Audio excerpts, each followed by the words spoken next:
Alright gang, Coach Chris here, and I want to show you how to set up a pacing plan on your Garmin watch using the new PacePro feature, as well as how to do a negative split pacing plan. So Garmin has a new feature, it came out a couple years ago, called PacePro.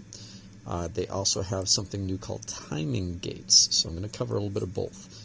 So first off, if you're on your watch, let's say you're at race morning, you forgot to set up a pacing plan, you want to have one loaded in your watch, you basically, from the home screen, hit the upper right button. So from back to the home screen, hit the upper right button, go hit it again for activities, and then select run. If you have a different or older Garmin, it might be a little bit different, but generally speaking, the same thing. Once you're in your activity mode, you can scroll down to where it says training, or if you have an older Garmin, you might have to hold down the middle button for a couple of seconds to toggle from your data field screen back to the menu.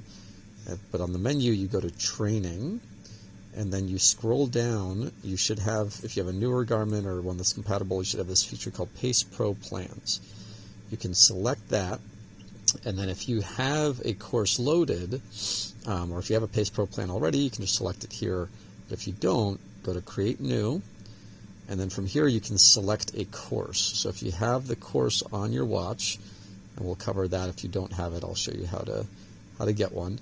The little tedious thing about this is if you're doing it on the watch, you do have to scroll through. If you have a bunch of courses, it might take forever. I'm going to find here the Bank of America Chicago Marathon course, select that, then I can pick if I want to do it by a pace or a goal finish time. So I'm going to select goal finish time, might have a goal, let's say sub 4 hours, select OK, and then it will automatically create a PacePro plan based on this. It'll take the course, so the hills and everything, and then it'll come up with a pacing plan. So this is just for an even split, and it'll show you the mile markers, what you need to hit. If there's hills, it'll tell you how to adjust everything based on that. So every segment of the course will have a different pace goal based on the terrain of the course. So just a way that you can evenly pace your marathon. But now if you want to do a negative split, oh, and by the way, once you select it, you can hit the upper right hand corner, hit use plan, and then you don't need to select navigation if you're doing a race. But when you hit start, what you'll end up doing while you're racing, if you want to toggle between your screens, you just hit the up button and you can toggle to this PacePro plan, and it'll show you basically how you're doing relative to your goal splits. So it'll have basically how far, I'm doing my live track thing, so ignore all that. Dismiss. It'll give you your goal and how close you are, plus or minus, if you're ahead or behind. So it gives you an idea of how close you are to hitting your goal. So that's a very neat feature. Now, that's how you use it on your watch. But now, if you are not, or if you want to set a negative split pacing plan, what you need to do is you actually need to load up the Garmin Connect app. So if you have the Garmin Connect app, open that up. In the app, hit the menu, and then look for training and planning. And from here, if you want, you can add a race to your calendar, or you can go directly to PacePro Pacing Strategies to create a PacePro plan if you already have the course and everything loaded. But we're going to go from the beginning. So races and events. And then from this screen, if you have the event already, you might have it here and you can select it. But if not, you have to add an event. And Garmin, by default, already has a lot of events programmed in. So you can scroll or you can search at the top. You can type in location. You can do when it's coming up in terms of date. Or you can just scroll and it's just kind of like in an order of the date.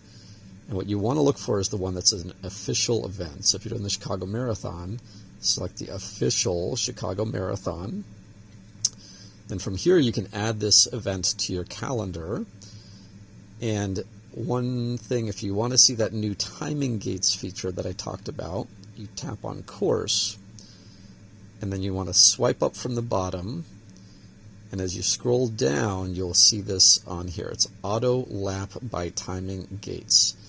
and you can select by miles or kilometers, and you can toggle this on or off. So if you don't want it, you can toggle it off, but I think now they're making it by default on official courses. They have this automatically enabled. So if you want the metric, you can go by kilometers. If you want to go by miles, you select miles.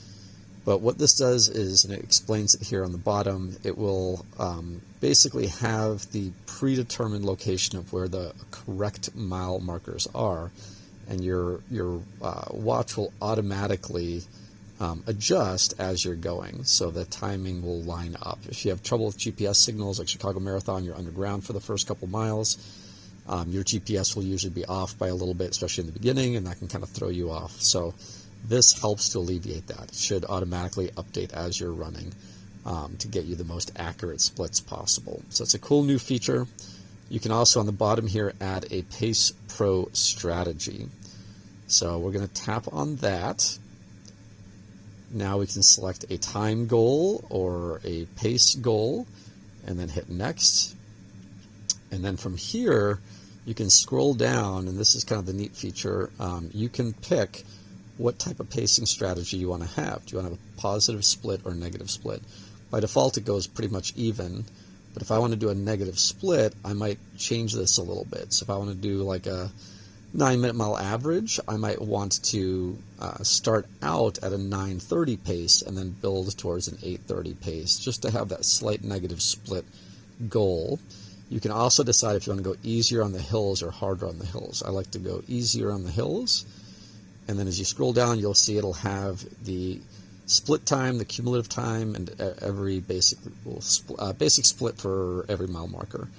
So this will adjust to the hills, the terrain, your pacing strategy, basically everything that you want to do. So you just hit save on that, and then on your watch, like I mentioned before, you go into the training menu, scroll down, hit PacePro Plan, and select it to enable it for the actual race day. So it's a really neat feature. Take advantage of it, especially if you have those goals of negative splitting and you want to actually have your watch guide you on that negative split. But if you don't want to use it, don't use it. Nothing new on race day. So if you are going to use it, at least do a quick test run. Make sure you have it all set up before race morning so you're not stressing about it on race day. So give it a shot, and good luck, gang.